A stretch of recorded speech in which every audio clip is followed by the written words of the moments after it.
Une justice qui continue à fonctionner, même en période de confinement. C'est ce qu'a affirmé hier le procureur général de la République lors d'un point presse sur la délinquance.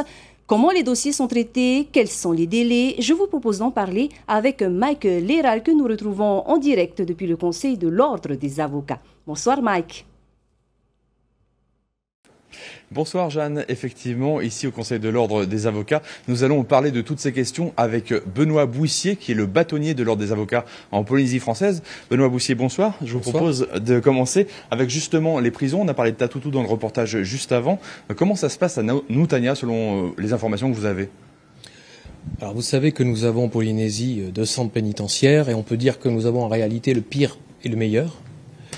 Et naturellement, la situation de Nutania est particulièrement préoccupante, mais elle n'est pas préoccupante simplement du fait de la crise Covid-19. Elle est préoccupante de manière générale depuis des années, à raison de la surpopulation carcérale, à raison de l'état sanitaire de cet établissement pénitentiaire. Naturellement, la crise du Covid n'est venue rien arranger. On imagine qu'il y a encore moins de parloirs, qu'il y a aussi finalement eu peu de personnes qui sont sorties de prison comme c'était prévu par la garde des Sceaux.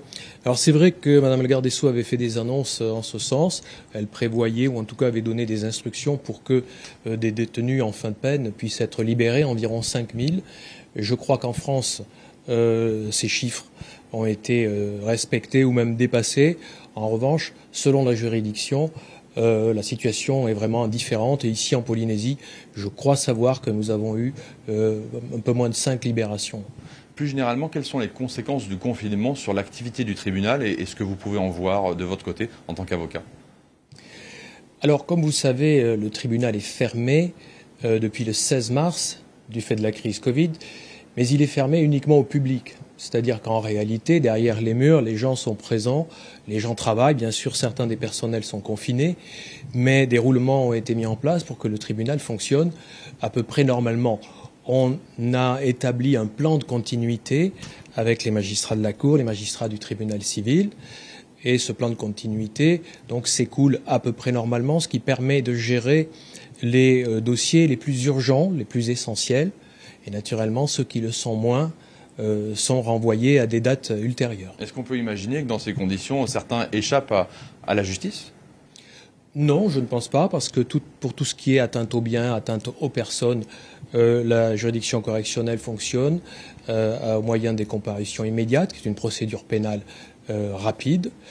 Personnellement, lorsque je dois envoyer des avocats ou désigner des avocats pour intervenir en garde à vue ou même lors des commissions disciplinaires dans les établissements pénitentiaires, eh bien j'ai toujours des avocats qui sont soit sur une liste et qui tournent eux aussi, soit qui sont tout à fait prêts à se rendre et naturellement exercer les droits de la défense.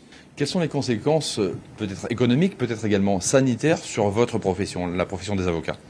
C'est vrai que nous traversons, comme beaucoup d'entreprises, parce qu'un cabinet d'avocats, c'est une petite entreprise également, une période extrêmement difficile. Il y a des conséquences sanitaires et économiques graves. Les conséquences sanitaires, elles sont celles que nous connaissons tous, c'est-à-dire qu'un avocat, comme une autre profession libérale ou comme une autre petite entreprise, ne se contente pas de rester derrière un bureau, d'aller au tribunal.